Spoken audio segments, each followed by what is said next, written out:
Alors, le mot portfolio, qu'est-ce que ça évoque? Spontanément, on pense à une sorte de dossier, une collection de travaux, peut-être un peu plus chic. Mais attention, dans le contexte de la pédagogie numérique, on est sur quelque chose de bien plus profond.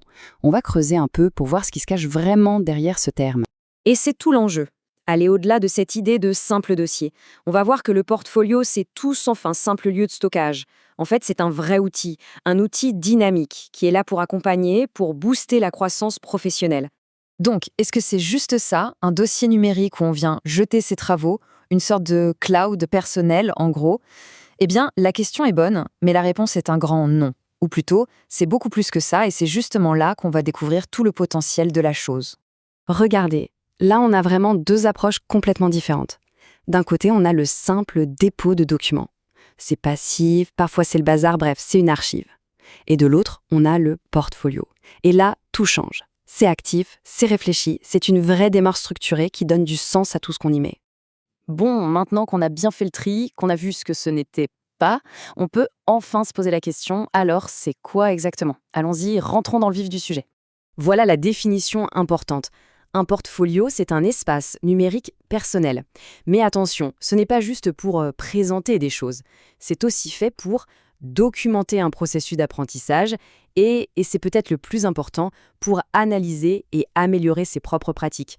C'est ce trio-là, présenter, documenter, analyser, qui fait toute la force de l'outil. On peut donc résumer ça en trois actions fondamentales. D'abord, on présente ses productions pédagogiques. Ensuite, on documente son processus d'apprentissage. Et enfin, on analyse pour améliorer ses pratiques. Vous voyez, un portfolio, ce n'est pas du tout un objet statique. C'est quelque chose qui vit au rythme de ces trois actions. Et c'est là, vraiment là, que se trouve toute sa valeur. Alors, si on va encore un peu plus loin, on a vu ce que c'est. Maintenant, voyons ce que ça fait, concrètement. Quelles sont ses fonctions, au fond? Il y en a 4 principales, et elles sont vraiment clés. Et voilà ces quatre en fonction. La première, c'est la production. Assez logique, c'est l'endroit où on rassemble tout ce qu'on a créé. Mais ça ne s'arrête pas là. La deuxième fonction, c'est la réflexion. C'est un espace pour prendre du recul, pour se poser des questions sur ses pratiques.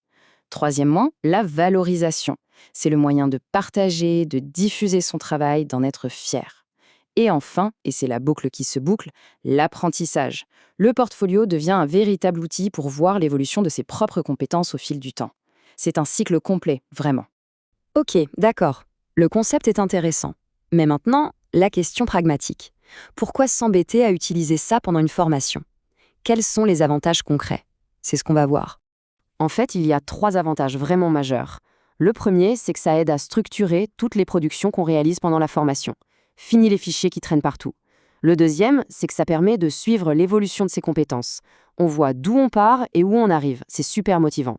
Et enfin, le troisième point, c'est qu'on se construit une ressource pédagogique personnelle et durable. C'est quelque chose qui reste, qui nous appartient, bien après la fin de la formation. Et c'est ça, je trouve, qui est le plus puissant. Un portfolio, ce n'est pas juste un devoir qu'on rend et qu'on oublie. Pas du tout. C'est un véritable compagnon de route professionnelle. C'est un document vivant qui va grandir, qui va évoluer avec nous tout au long de notre carrière. Donc, pour conclure, on voit bien qu'un portfolio, c'est infiniment plus qu'une simple collection de fichiers. C'est le récit d'un parcours. C'est une histoire de compétences, de réflexion, de réussite aussi. Alors, la vraie question qu'on peut se poser, c'est quelle histoire est-ce que son propre portfolio va raconter?